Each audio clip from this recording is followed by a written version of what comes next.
Des informations inexactes et trompeuses, ce sont les mots du chef du renseignement américain pour qualifier les révélations du Monde sur l'ampleur de l'espionnage de ses services en France. Selon le journal, des ambassades auraient été mises sur écoute. Inacceptable selon Laurent Fabius qui renouvelle ses demandes d'explication à Washington. Arnaud Montebourg négocie tous azimuts pour éviter la fermeture totale de l'usine Goodyear d'Amiens. Après avoir arraché un plan de reprise partielle au groupe Titan, le ministre du redressement productif reçoit les représentants CGT. Au menu des discussions, le nombre de postes sauvés. Le plan de Titan prévoit de conserver 333 emplois sur 700. C'est trop peu pour la CGT.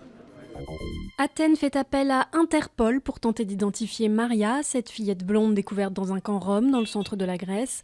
Inculpé pour enlèvement, le couple qui s'en occupait avait enregistré 14 enfants pour bénéficier des allocations familiales. Des milliers de parents à la recherche de leur enfant disparu se sont manifestés depuis ce week-end. Je ne suis pas dans le déni, je sais que j'ai commis l'irréparable. Bertrand Cantat sort de son silence dans Les Inrecuptibles, 10 ans après la mort de Marie Trintignant. L'ancien chanteur de Noir Désir, condamné en 2003 pour le meurtre de sa compagne, juge abject d'être devenu le symbole de la violence contre les femmes. Il doit publier un nouvel album le 18 novembre. Première cérémonie officielle pour le prince George qui doit être baptisé pour ses 3 mois. Kate et William ont opté pour un baptême intime dans la chapelle du palais Saint-James, la même où la dépouille de Diana avait reposé avant ses funérailles. Des photos du prince seront diffusées après la cérémonie, les premières depuis celle réalisée par son grand-père cet été.